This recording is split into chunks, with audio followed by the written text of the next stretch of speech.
as promessas cumpridas pelo rei. Nós servimos um rei que é de palavra. A palavra de um rei, ela não retrocede, ela não volta. E o do nosso, diz a palavra, não volta vazia. Então eu creio que ela cumpre realmente, como ele mesmo diz, tudo que lhe dá prazer, tudo que lhe apraz, tudo que é prazeroso para ele cumpre a partir da palavra. O próprio rapto da igreja, ele cumpre pela palavra. O rapto começa quando? Quando a gente já ouviu a palavra e ele vai tomando o nosso coração. Todo dia ele leva um pouquinho de nós.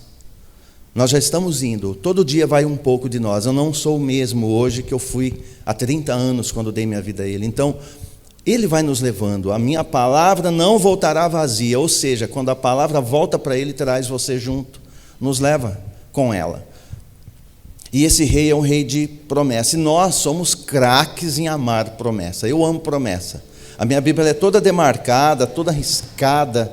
Eu vejo uma promessa, eu já marco, falo, promessa, eu anoto, eu gosto de promessa. Eu vivo em muitas promessas, eu já vivi muitas promessas, vivo, sei que viveremos ainda. Então a promessa ela é sempre muito bem-vinda, muito bem desejada. E dentro do cristianismo, nós aqui dentro do cristianismo, isso é um ponto de vista meu, amém? Eu vejo assim que é suficiente. Existem 3 promessas que são fundamentais para nós, como cristãos. A primeira promessa é: as portas do Hades não prevalecerão contra a igreja. Essa para mim é a mega da promessa para quem é cristão. Então, quando eu vou conhecer a Cristo, eu já dou de cara com essa promessa.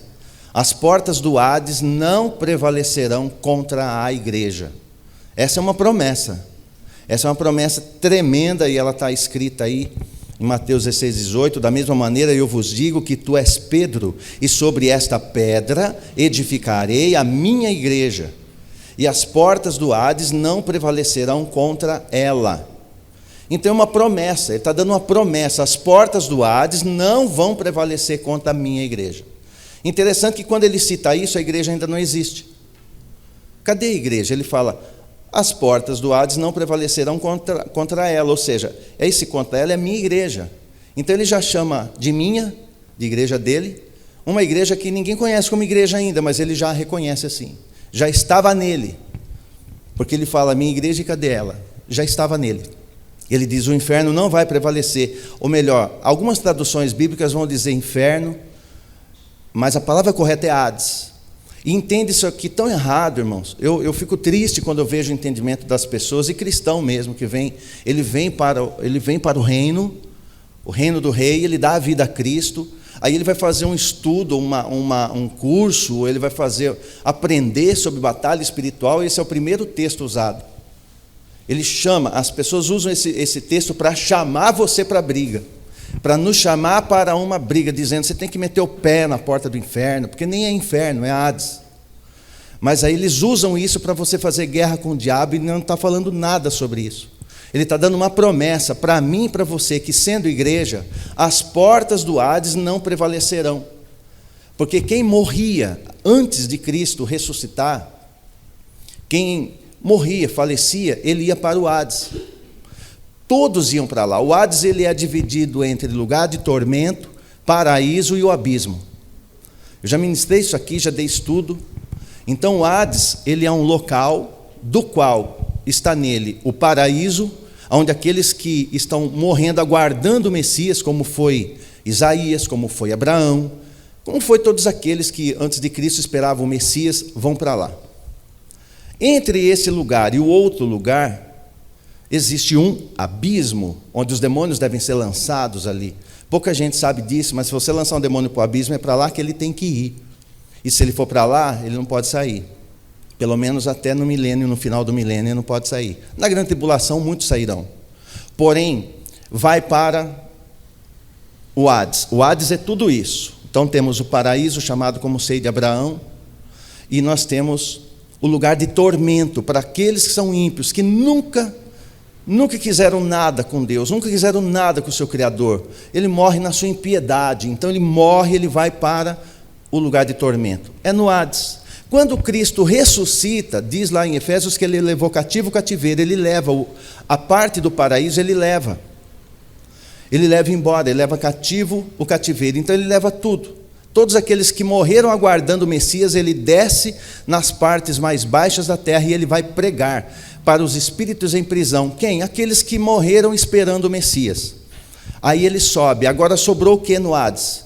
No Hades sobrou o abismo e sobrou o lugar de tormento. Quando Cristo está falando isso daqui, que você acabou de ler comigo em Mateus 16, 18, ele está dizendo, por minha causa, como vocês vão dar a vida a mim, serão igreja, não vão mais para lá.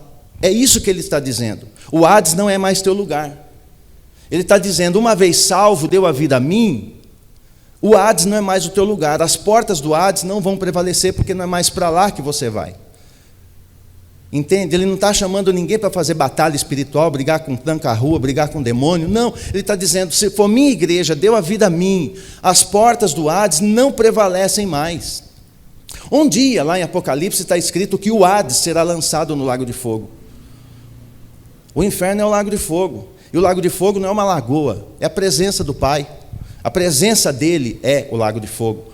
Porque ninguém fica na presença dele se for impuro. Mas aí, ele diz, as portas, é uma promessa que ele fez, as portas do Hades não vão prevalecer. Então, para mim, no cristianismo, esta é a mega promessa, porque era para lá, era lá o meu destino antes de Cristo. Mas agora em Cristo, esse lugar não vai me ver mais, nem você aí de casa. Esse lugar você não vai para lá, essas portas não vão prevalecer. Então essa é uma grande promessa que eu entendo enquanto cristão. Uma segunda grande promessa que firma para mim como cristão é isso: Cristo vai me levar para Ele. Ele prometeu que vai me levar para Ele. Então ele está dizendo, você não vai para o Hades, as portas do Hades não faz parte mais da tua vida, porque uma vez salvo é meu filho, jamais vou mandar um filho para lá, não vai mais para lá. E aí ele diz o contrário, não vai lá, mas eu vou levar para mim. Então esta é uma promessa, Cristo vai me levar para Ele. Isso está em João 17, 24, que ele diz assim, ó, Pai, eu desejo que os que me deste, veja, não é todos, os que me deste estejam comigo onde eu estou, e contemplem a minha glória, a glória que me outorgaste, porque me amaste antes da criação do mundo. Então ele diz, eu desejo que os que me deste estejam comigo onde eu estou. Na tua Bíblia talvez está assim, estejam comigo onde eu estiver. Estiver não é a palavra, é onde eu estou. O correto é eu estou. Onde eu estou, aonde eu estou vai estar comigo. Então ele está dizendo assim, e João 14, 3 ele completa dizendo, e quando eu me for, e vos tiver preparado um lugar, virei de novo e vos levarei para o céu? Não. Vai levar para o céu? Não. Para o paraíso? Não. Eu vou levar para mim. É uma promessa, ele está me prometendo que vai me levar para Ele, a fim de que onde eu estou, estejais vós também. Então eu tenho duas promessas chaves para a minha vida cristã, que já é suficiente, que as portas do Hades não prevalecerão contra mim, como igreja, e que também Cristo, o mesmo que diz isso, já me promete que vai me levar para Ele. Olha que mega promessa para quem é cristão. É a melhor promessa que tem. Mas tem mais uma promessa. Essa aqui é importante, é nela que eu vou ministrar. Terceira promessa, Cristo me tira da orfandade. Ele me arranca da orfandade. Ele tira, enquanto eu venho para Ele enquanto igreja, Ele tem esse poder de me tirar da orfandade. Agora sim você pode abrir a sua Bíblia em João 14, porque nós vamos meditar nesta palavra, a partir de agora, nesse ponto. Eu ia pregar em cada um deles, mas já é suficiente para você entender que essas duas primeiras promessas já são de excelência, mas esta aqui, em especial, eu quero falar nela, ele me tocou que fosse falar sobre ela hoje, sobre Ele me tira da orfandade, Ele tira você da orfandade, Ele tira qualquer um que queira da orfandade. João 14, vai lá para João 14, você verá Ele próprio dizendo isso com os lábios dele.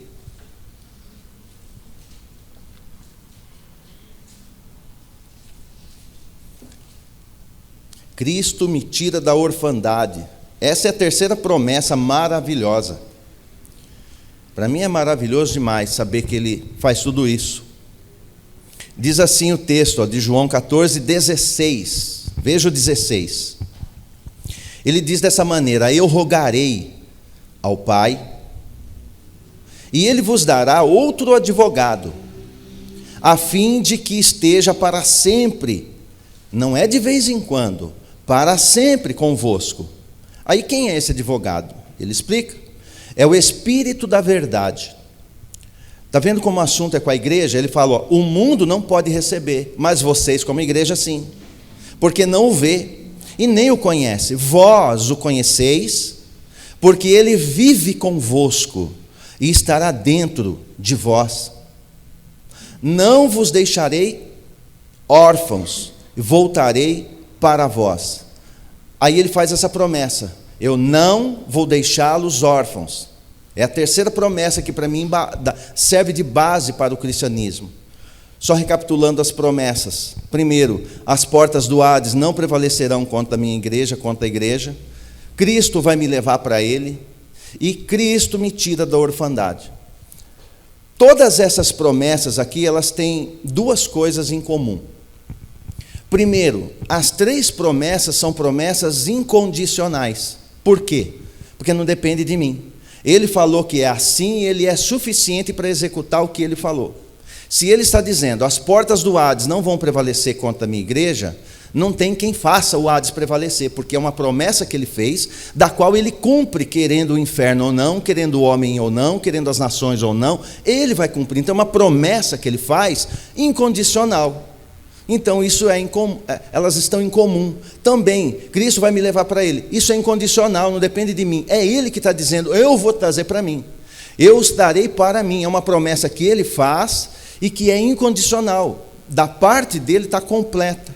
E Cristo me tira a orfandade também. Ele não está dizendo: eu vou estudar o caso. Não, Ele está dizendo dessa maneira: eu não vos deixarei órfãos. Eu tiro da orfandade. Então são promessas que são incondicionais. Isso elas têm em comum. A segunda coisa que elas têm em comum é que as três também são condicionais.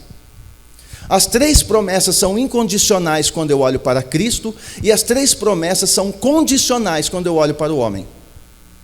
Elas são incondicionais da parte dele, está tudo ok, tudo pronto, não muda. Porém, são condicionais porque eu tenho um poder de decisão. Eu posso fazer isso acontecer em meu favor. Então essas promessas têm isso: não vos deixarei órfãos e voltarei para vós. O que é órfão? Eu fui pesquisar o que é órfão na nossa língua portuguesa. No dicionário português, o que quer dizer a palavra órfão? A palavra órfão, ela vai trazer algumas coisas como, por exemplo, assim: alguém que perdeu o protetor, alguém que está desamparado, alguém que está desvalido, alguém que está abandonado. Tudo isso está sempre ligado à orfandade e quase sempre ligado à paternidade. Não tem os pais, ou não tem o pai, não tem a mãe, é órfão de pai, órfão de mãe, órfão dos dois. É o órfão, então ele se sente nessa condição: ele perdeu o protetor, ou os protetores, está desamparado. Isso é um órfão na nossa linguagem normal, no português. Na nossa língua é isso, órfão é isso. Só que o que não se sabe, ou deveria saber, pelo menos a igreja tem o dever de saber, que existem três tipos de órfão. Primeiro tipo de órfão, nota aí: aqueles que não têm os pais. Esse é o primeiro tipo de órfão. Eles não têm os seus pais, eles não têm ninguém sobre eles, eles não têm ninguém. Seja um pai natural, seja quem for, ele não tem ninguém. Então é um órfão, é considerado como um órfão por várias razões. Está tendo guerra, né, lá no Oriente Médio, para variar. Muitas crianças estão ficando órfãos, estão morrendo os pais na guerra. E aí eles ficam órfãos porque os dois morreram. E então eles estão sem os pais. Ou simplesmente foi essa criança, ou essa pessoa foi abandonada por esses pais. Então ele se torna nesse primeiro tipo de órfão, aqueles que não têm os seus pais. Aqueles são protetores, os que vão dar amparo, vai dar abrigo. Então não tem o órfão.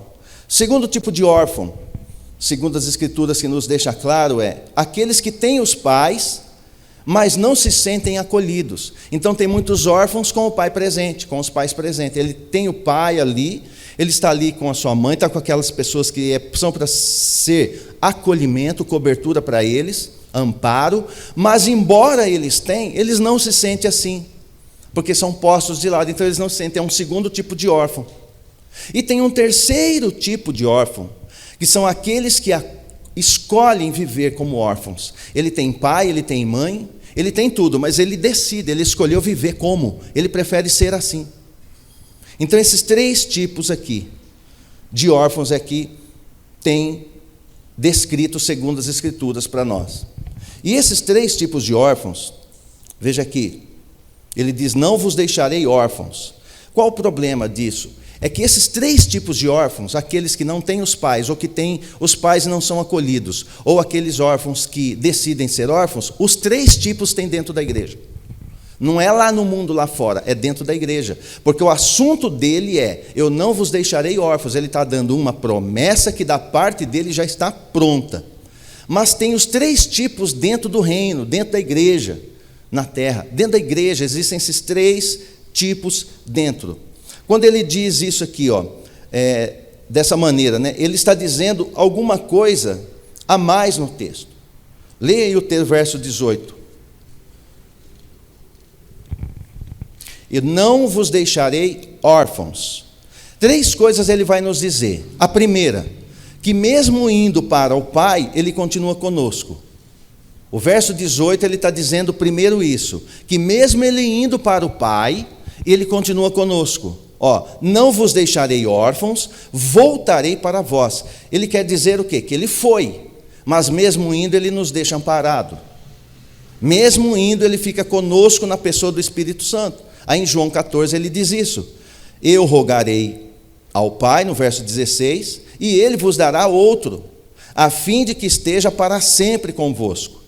Aí que ele diz que esse é o Espírito da verdade, que é o Espírito Santo, o mundo não pode receber, vai continuar órfão, porque eles não me receberam, não tem como receber o Espírito, então continua na orfandade. Porém a igreja, vocês não, vocês vão receber um Espírito que o mundo não pode receber, porque não o vê, e nem o conhece, vós o conheceis, porque ele vive convosco e estará dentro de vós. Você percebe uma palavrinha aqui? Ele diz assim, o mundo não pode receber porque não o vê, porque o mundo quer ver para crer. Quando ele fala da igreja, ele diz assim, o mundo não vê e nem o conhece, porque não vai conhecer mesmo, não vê, ele só acredita se vê, como não vê, não vai conhecer, ok. Mas quando chega para a igreja, ele diz assim, mas vós são diferentes, vós o conheceis. Ele não fala que vós o vereis, vocês estão vendo. Eu não vi ele para crer, eu criei sem ver, eu não estou vendo ele. Eu não vejo ele, mas eu creio nele. Então, por ver com os olhos da fé, ele diz, vós o conheceis mesmo sem vê-lo. Vocês que o conhecem mesmo sem vê-lo, porque creram nele, diz assim, porque ele vive convosco e estará dentro de vós. Não dá para ver porque não dá para enxergar, nem com raio-x. Mas ele está, quando eu dei minha vida a ele, sem vê-lo, apenas crendo, pronto, sou a igreja. As portas do Hades não prevalecem, então agora eu vou ter algumas regalias dentro do reino. Ele fala que vai me levar para ele, e ainda diz por cima, eu não te deixo órfão. O mundo pode te abandonar, o universo pode te abandonar, eu não. Eu não te deixo órfão. E ele vai liberando isso e vai dizendo isso dessa maneira.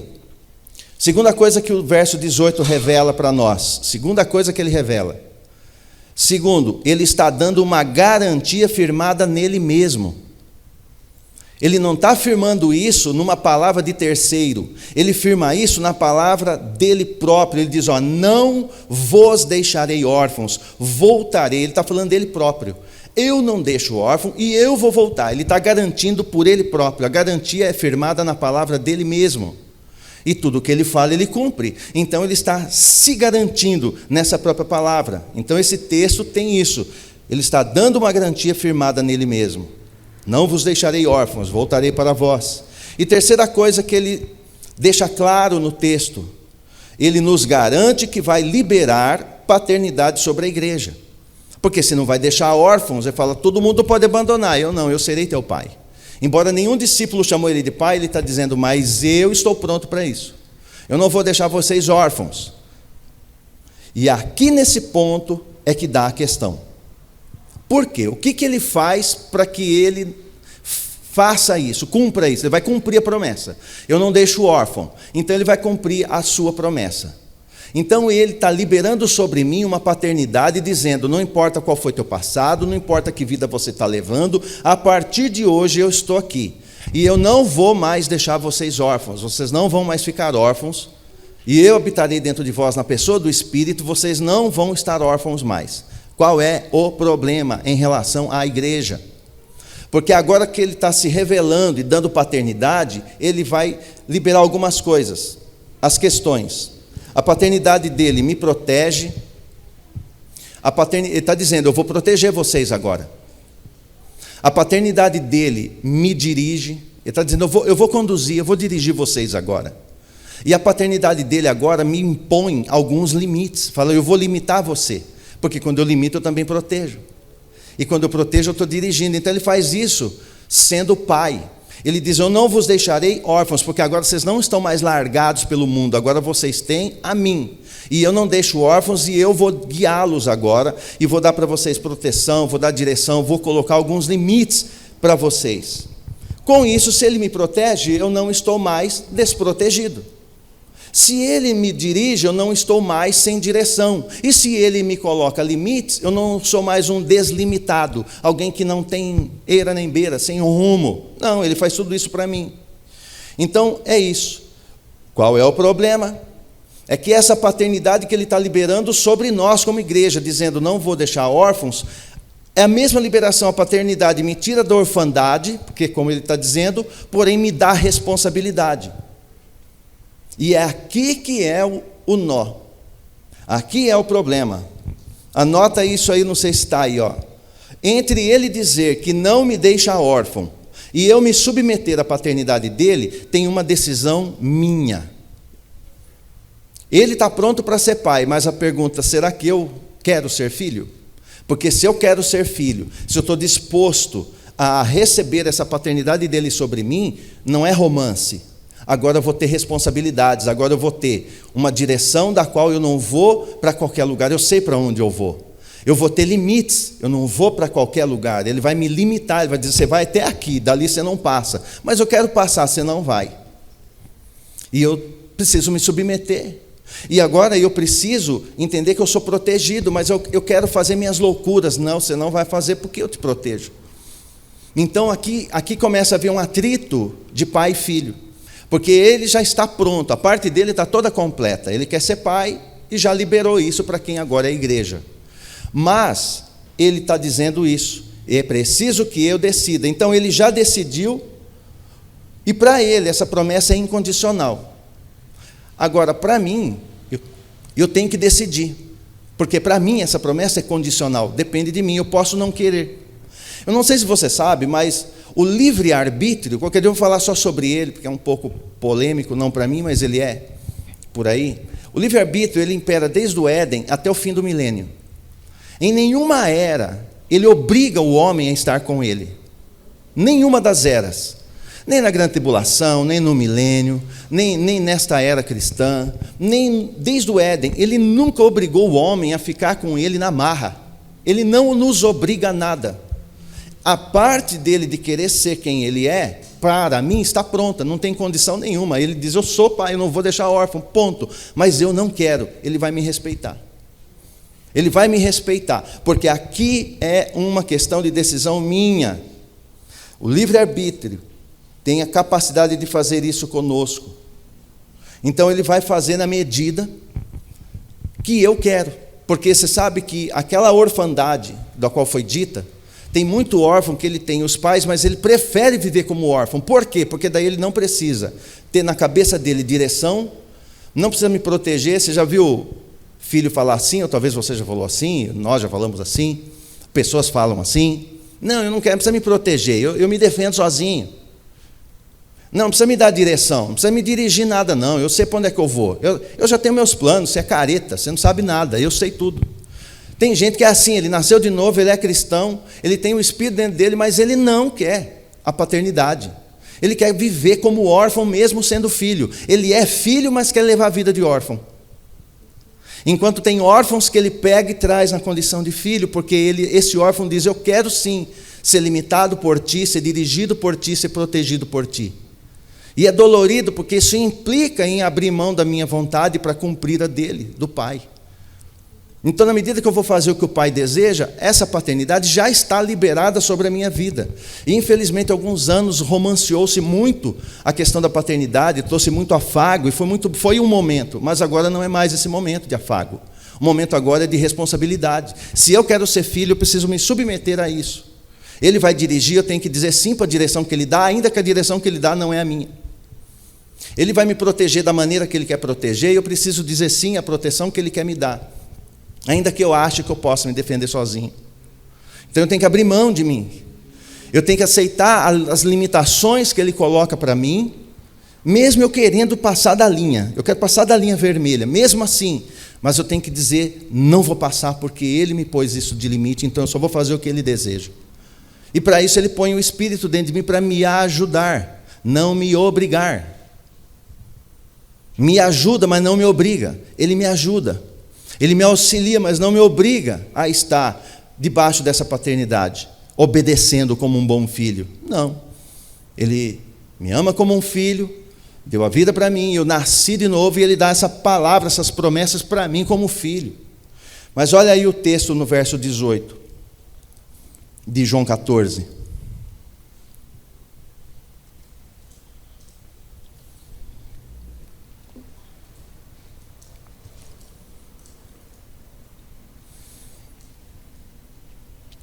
Ele diz assim: não vos deixarei órfãos, eu voltarei para vós. Dentro de pouco tempo o mundo não me verá mais. Esse diálogo ele não está tendo com os fariseus, não, ele está tendo com o discípulo, com aqueles que ele tem pertinho dele, os achegados, assim como você, eu, nós. Dentro de pouco tempo o mundo não me verá mais, entretanto vós me vereis. Por que ele diz isso? Ele diz, porque eu vivo, e vós da mesma forma vivereis. Então ele está dizendo, só os vivos podem me ver, os mortos não. Naquele dia entendereis que eu estou no meu Pai, e vós em mim, e eu em vós, ou seja, unidade. Aí ele fala, aquele que tem os meus mandamentos e obedece a eles, esse é o que me ama.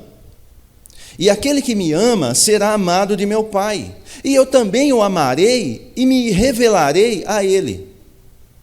Por que ele está dizendo eu me revelarei a ele, se ele já está revelado para os 12 que ele está conversando aqui? Porque ele está falando numa projeção profética de algo mais, que está escrito em 1 João 3,2, ele está falando sobre isso. Amados, agora somos filhos de Deus, e ainda não se manifestou o que havemos de ser. Todavia, sabemos que quando ele se manifestar, seremos semelhante a ele, pois o veremos como ele é. Eu não vi ele ainda. O meu contato com ele é por fé. Ele me fez andar por fé. Eu não vi, mas eu creio. Eu não vi, mas eu acredito em todas as palavras que ele me diz, todas as promessas. Eu creio no que ele diz, então isso me impulsiona a caminhar com ele, mesmo sem vê-lo. E se eu ando com ele mesmo sem vê-lo, ele diz para mim, fica tranquilo, vai chegar o momento, assim como ele é, o veremos, pois o veremos como ele é. Você não vai ver ele como cordeiro, porque este que você vai ver, já verá ele como rei, como leão. É como ele é no momento em que você vê-lo. Entendeu? Um dia face a face você o verá, como diz no texto de Coríntios, aí, capítulo 13, verso 12. Ó. Agora, portanto, enxergamos apenas um reflexo obscuro, como em um material polido, um espelho. Entretanto, haverá o dia em que o veremos face a face. Hoje, conheço em parte, então conhecerei perfeitamente, da mesma maneira como plenamente sou conhecido. Ou seja, ele já me conhece, ele já me viu, ele já viu você. Por isso que ele te chamou, porque ele já te viu, ele já me viu. Mas ele está dizendo, vai chegar uma hora que eu vou vê-lo perfeitamente face a face. Assim como ele é, o verei face a face. Esse momento para nós ainda não chegou, porque por enquanto eu vivo pela fé. Eu não vejo, mas eu creio. E como eu não vejo e creio e caminho no que Ele fala, a obediência está fazendo com que Ele seja meu Pai. Então, quando eu oro, eu digo Pai, mas eu falo Pai de boca cheia, porque é meu Pai. Aí eu faço o que não quero. Eu não quero fazer, mas como Ele quer, eu faço o que Ele deseja. Ou eu evito de fazer o que quero, ou eu não faço o que quero, ou igual um Paulo diz, Paulo está numa luta e ele está tentando receber essa paternidade. Ele fala assim, o que quero fazer eu não faço. Ele está dizendo assim, eu até quero obedecer o pai, mas eu não consigo. Luta interna. No dia que Paulo fala isso, ele está em luta. O que quero fazer não faço, mas o que não quero, isso faço. Então ele está numa batalha. Quando nós alcançamos um nível de procurar fazer o que ele deseja, a paternidade cobre por inteiro. Aí a proteção dele é completa sobre mim, a direção dele é completa sobre mim, as limitações que ele põe para me proteger, porque tudo vai andar junto. Ele me limita para me proteger e me dirigir. Ele me dirige para me limitar e me proteger. Ele me protege para me limitar e para me dirigir. Então tudo vai andar junto. Como um pai, um bom pai faz isso. E ele faz isso conosco. O problema é que nós não queremos, e às vezes, dentro da igreja, prefere viver na orfandade, mesmo tendo esse paizão que nós temos. Porque a parte dele está pronta, ele já liberou. Eu não vos deixarei órfãos. Ele não falou que está pensando a respeito, que isso será uma promessa para o futuro. Não, é a igreja, pronto, eu não te deixo órfão, estou aqui pronto. Aí do outro lado eu falo, não, mas não quero assim, eu prefiro viver como eu estava, deixa eu em paz. Eu falei, então vai. Lá no fim a gente fecha a conta, lá eu te ajusto. Porque filho você já é meu filho. Tem grande tribulação, se eu quiser que você reine, eu deixo você morrer na grande tribulação. Se ele não quiser, quer ajustar, ele ajusta no milênio, mas não deixa mais de ser filho. Por quê? Por causa da primeira promessa. As portas do Hades não prevalecem, não tem mais como voltar para lá, já é filho. A grande batalha agora é eu obedecer o meu pai para reinar, porque esse meu pai é rei. E esse meu pai, como rei, vem reinar e ele quer seus filhos com ele. Como todos os reis querem. Os reis da terra querem reinando os seus filhos ao seu lado. Todos os reis querem assim. Só olhar Davi, olhando todos os reis que você lê no livro de Reis, o sonho deles é que os filhos fiquem. Por isso que o filho herda a coroa do pai. Porque está sempre perto dele. Então agora, ele vem nessa condição de paternidade e fala, eu estou indo, o mundo não me conhece, porque eles nem me viram. Mas vocês me conhecem, mesmo que não viram. Ele está falando para nós, porque eles viram. Os 12 viram ele, nós não, mas mesmo assim eu desejo. Mesmo assim eu quero caminhar com ele. Mesmo assim eu quero que ele seja pai sobre mim. Mesmo assim eu quero que ele me dirija, que ele me proteja, eu quero que ele me limite, eu quero que ele coordene a minha vida. E depende de mim. Na parte condicional, ela é só minha. Por isso que nós dizemos que a obediência ao pai, obediência gera a bênção. Por quê? Que bênção? A bênção da paternidade sobre mim. Então não adianta eu chamá-lo de pai e não fazer o que o pai quer que eu faça. Então eu preciso entrar nesse nível de obediência e fazer valer essa paternidade que ele libera sobre mim, não me deixando órfão. Ele já decidiu que não vai deixar você órfão, ele tirou você da orfandade. Você tem um pai celeste. Você tem alguém sobre você. O detalhe é, eu quero esse alguém sobre mim?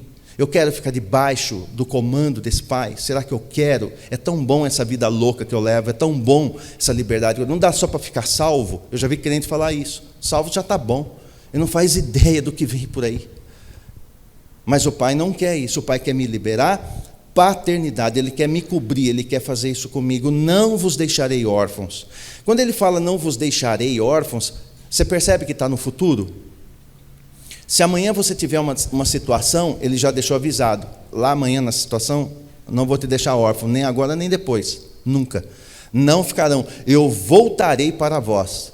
Mas enquanto ele não volta, você tem alguém dentro de você, que é o próprio Espírito. Então eu preciso caminhar debaixo da paternidade dele, e não é fácil como parece. Não dá para romancear o assunto paternidade.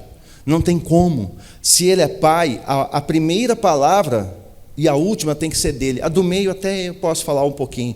Lembra, ele é alfa e ômega. A primeira palavra é dele. No meio eu vou dar uma rateada, mas a última é dele. Então eu tenho que obedecer de qualquer maneira. Então eu preciso entender que esse meu pai está para chegar. E ele vai reinar, ele vai estabelecer o seu reino milenar. Então tem muitos órfãos na igreja, num modo geral, no mundo. São órfãos com o pai que tem. Ele tem o pai, ele tem essa cobertura toda, mas ele não quer, ele quer viver como órfão, porque ele não quer abrir mão da sua liberdade. Ele acha que é livre, sendo que ele está preso no seu ego, mas ele acha que é livre. Então ele está dizendo para nós hoje: eu não vos deixarei órfãos e eu voltarei para vós. Dentro de pouco tempo o mundo não vai me ver. Daqui a pouquinho não me verá mais, mas vós me vereis, porque eu vivo. Então veja, eu aceitei pela fé sem vê-lo, mas tem a promessa que o verei, porque criei. Então eu creio e o vejo. Quando eu criei, não o vi, mas como eu já criei, logo o verei. Então ele faz isso. Dentro de pouco tempo o mundo não me verá, mas vós me vereis. Por que eu verei? Porque eu não vi, essa promessa é para mim, eu não vi. Ele está dizendo, logo você vai me ver. Então eu vivo por isso, caminho na minha vida, na minha existência, crendo nisso.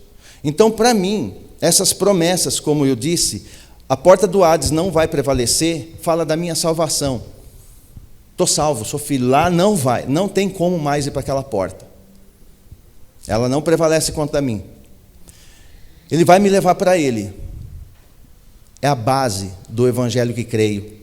Não abro mão dessa verdade. E terceiro, Cristo, ele me tira da orfandade. Aqui ele vai me dirigir, me limitar, me proteger, ele vai fazer tudo para mim. Ele vai me conduzir em amor, ele vai fazer tudo isso para mim. Ele tem essa disposição de fazer tudo isso para nós.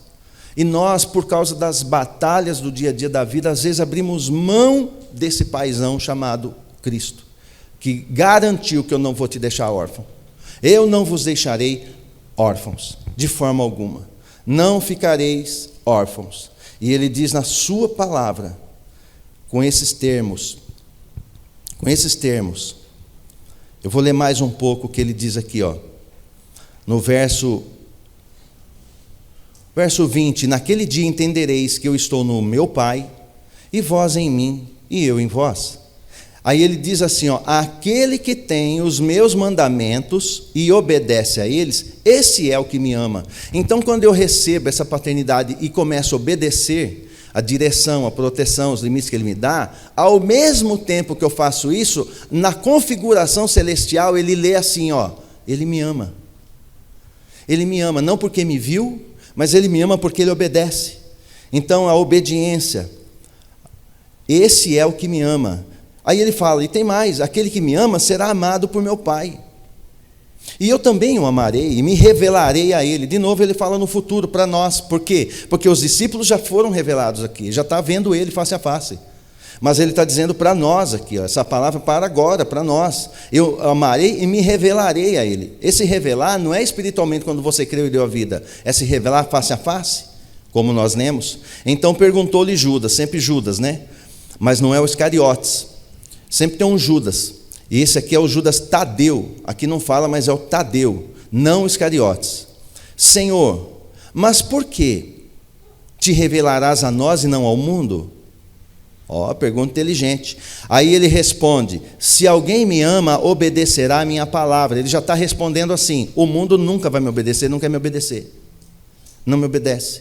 E meu Pai o amará, e nós viveremos, porque ele diz aqui, vou voltar aqui para a pergunta, mas por que te revelarás a nós e não ao mundo? E ele responde, se alguém me ama, obedecerá a minha palavra.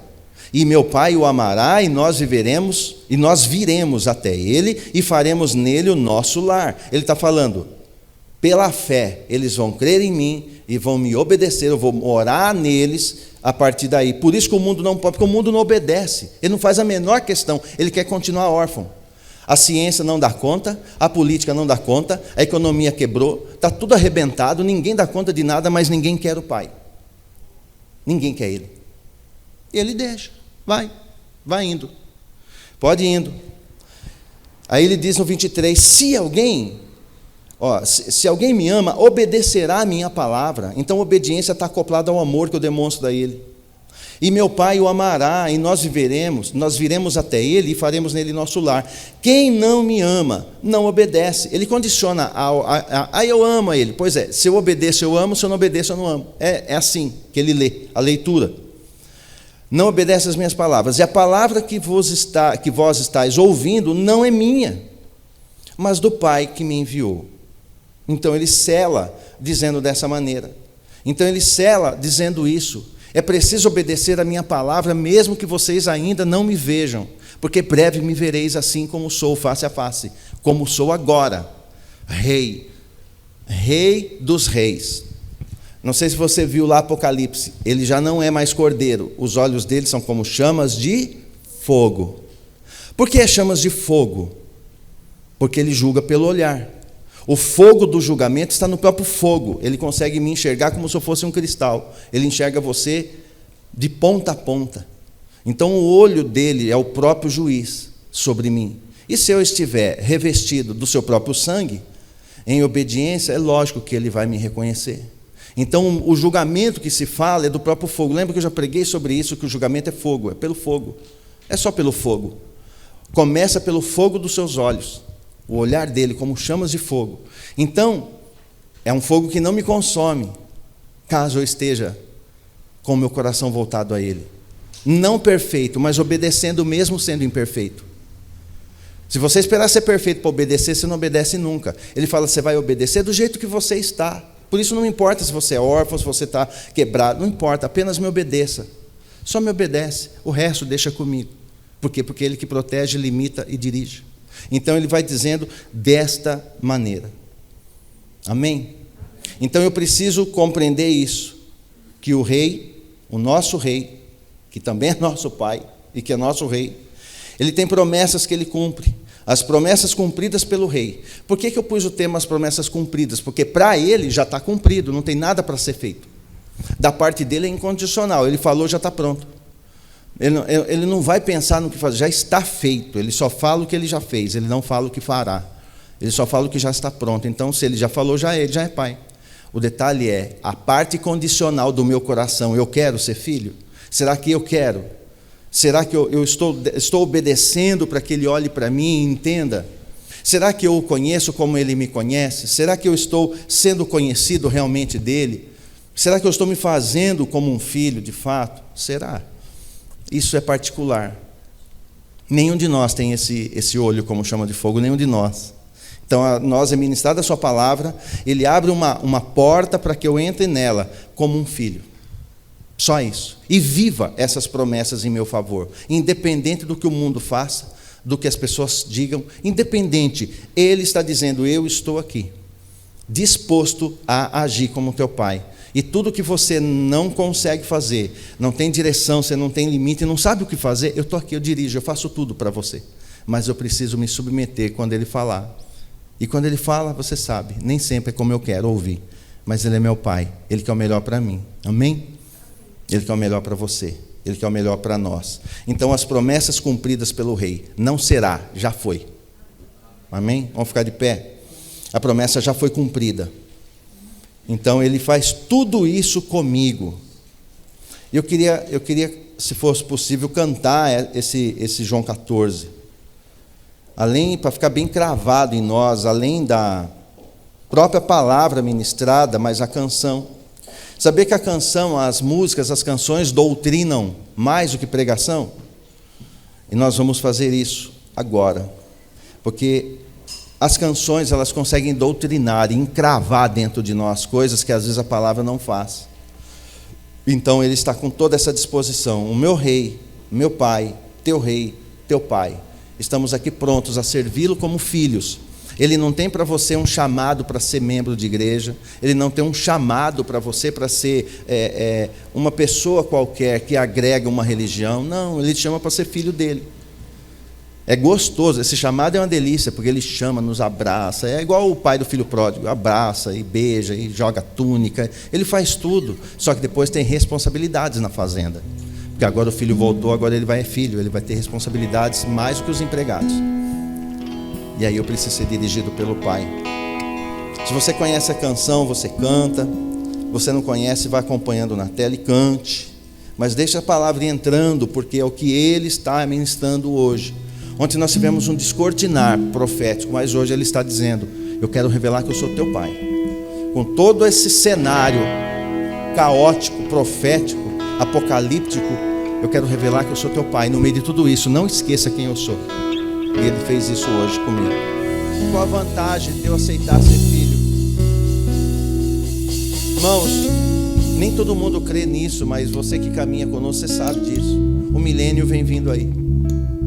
E o milênio, a igreja vai reinar com o rei, com o pai, os filhos reinando com o pai. E ele diz assim na sua palavra, no Salmo 2, no verso 8. Mas ele não fala isso para qualquer um, ele fala para os filhos.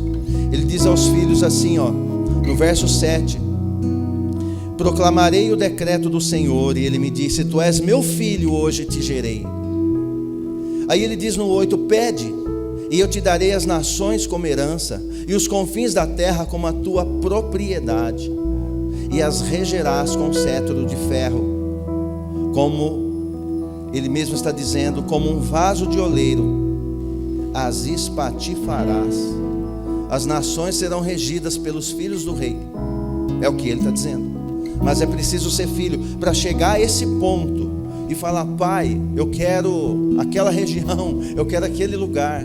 Filho, pede as nações, eu te darei as nações por herança, e os confins da terra como tua propriedade.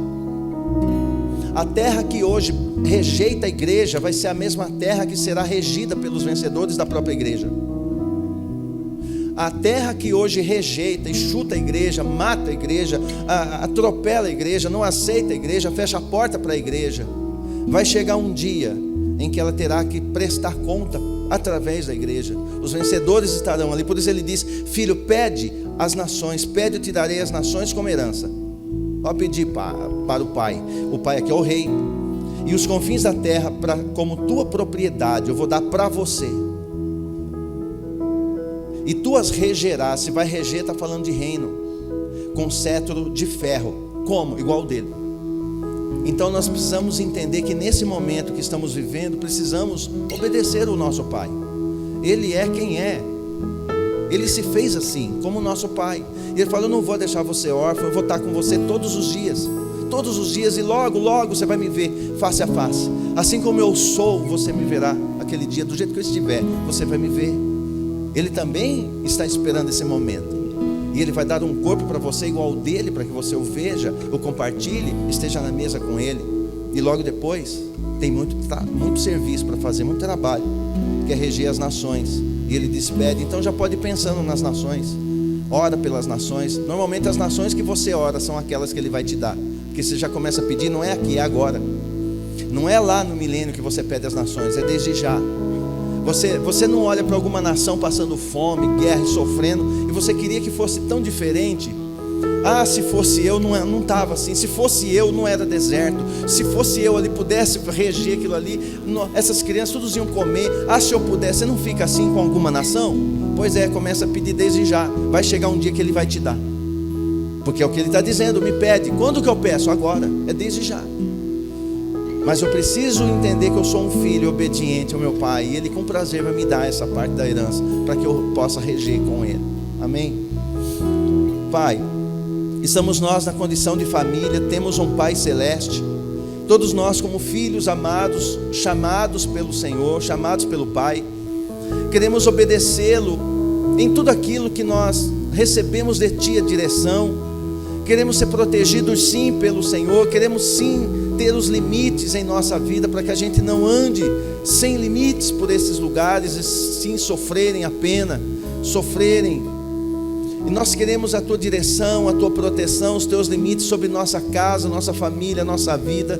Que o Senhor nos proteja mesmo, nos dirija mesmo, nos limite mesmo, tudo a fim de agradar o Teu coração e alegrar o coração do Pai, porque eu sei que a alegria do Senhor é a minha força. A alegria do pai é a força dos filhos. O pai alegre, filhos fortes. Assim eu creio. Então que possamos alegrar teu coração nas nossas atitudes, nas nossas escolhas. Eu decido, eu escolhi ser teu filho, eu escolhi andar como filho debaixo dessa paternidade. Eu sei que tu me escolheste primeiro, mas agora o Senhor me dá poder de decisão, e eu digo: eu quero sim ser dirigido, eu quero sim ser protegido, eu quero sim ter os limites do Senhor na minha vida, para que eu não faça bobagem.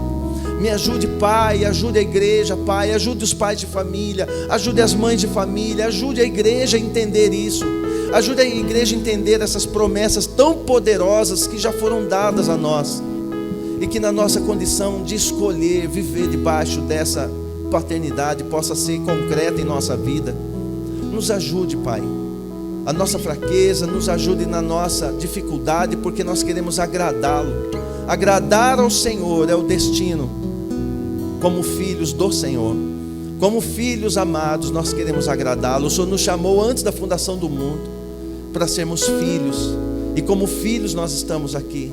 E nós queremos sim, como cantamos, te amar mais. E amar mais nós já entendemos que é obedecer mais, porque a obediência demonstra o amor a Ti. Então quanto mais obedecemos, mais é demonstrado o amor. Por isso estamos cantando que queremos te amar mais, é porque queremos obedecer mais. Então nos ajude, que o Teu Espírito que habita em nós nos fortaleça a cada manhã, a cada dia, a cada momento, a cada instante, a cada segundo da nossa vida, para que a gente não tome decisões por nós, mas hoje como corpo nós temos um cabeça, e esse cabeça é nosso Pai.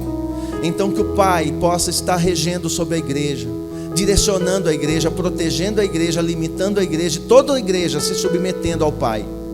E assim todos nós como vencedores possamos estar herdando as nações, possamos estar fazendo com que a Tua glória seja manifestada na terra através do corpo.